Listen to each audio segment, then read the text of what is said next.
Thank you. I thank Ms. Slenter for her briefing.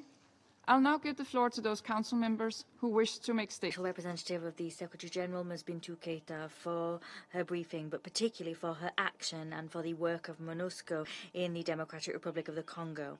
I thank the Secretary-General of the Danish Refugee Council, Ms. Charlotte Slenter, for her briefing, which was incredibly human and tangible.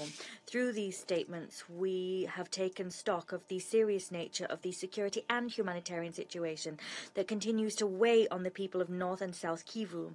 These situations are worsened by the offensive launched by M23 with the support and participation of the Rwandan Defense Forces. Once again, in 3 decades of conflict, the east of the Democratic Republic of the Congo is in the grips of violence perpetrated by armed groups, as well as chronic instability and the plundering of natural resources. This situation must call us to action. 1 month after the adoption of Resolution 2773, it is now incumbent upon this Council to remain involved in terms of promoting peace and security in the DRC and in the region as a whole. The Security Council spoke out in unambiguous terms to demand an immediate cessation of hostilities. Resolution 2773 called upon all parties to establish an effective, unconditional and immediate ceasefire. Through this text, the Security Council called unanimously for the immediate withdrawal of the RDF from the Congolese territory. The resolution also recalls the need to comply with international humanitarian law and to guarantee comprehensive, safe and unfettered humanitarian access, beginning with the reopening of the Goma airport.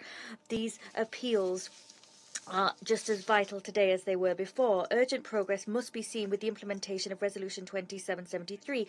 Daily clashes are seen time and time again on the front lines. There are acts of violence committed against civilians, violations of human rights, and sexual violence continues to increase exponentially. There is a risk of conflagration in the region of the Great Lakes. The Council will not simply be able to limit itself to dealing with the current situation.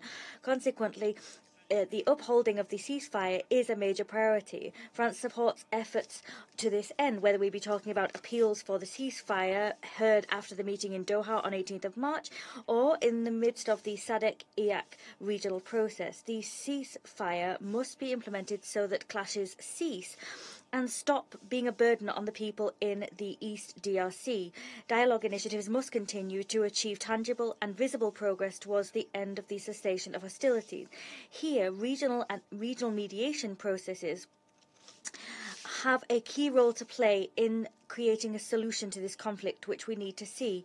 France has supported the Luanda and Nairobi processes and will continue to support all regional efforts, making it possible to achieve a sustainable solution to the conflict, including the EAC SADC process. We support the coordination of these initiatives with UN action. The civil society and women must also be involved.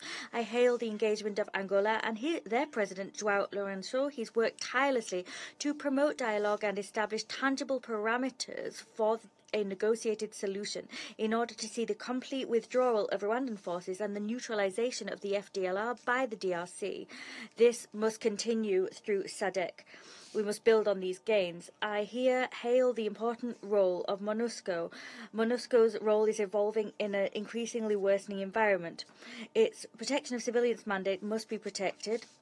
Across its theatre of operation, MONUSCO has the capacity to monitor the ceasefire once such an agreement has been reached. Pressure against MONUSCO must cease to this end. Attacks against blue helmets, which could be liable to constitute war crimes, cannot be accepted. The same thing can be said for restrictions placed on MONUSCO's freedom of movement or the discharging of its mandate. Madam President, the resolution of the Great Lakes conflict means that all parties must be involved in good faith, bolstered by the conviction that there is no military solution. A solution also required the continued involvement of this Council, closely connected with regional efforts. We support the Council's work in order to restore the sovereignty and territorial integrity of the DRC and promote stability across the region as well as peace. We fully support MONUSCO and its head, Bintou Keita. I thank the representative of France for the statement, and I give the floor now to the representative of Sierra Leone. Thank you, Madam President.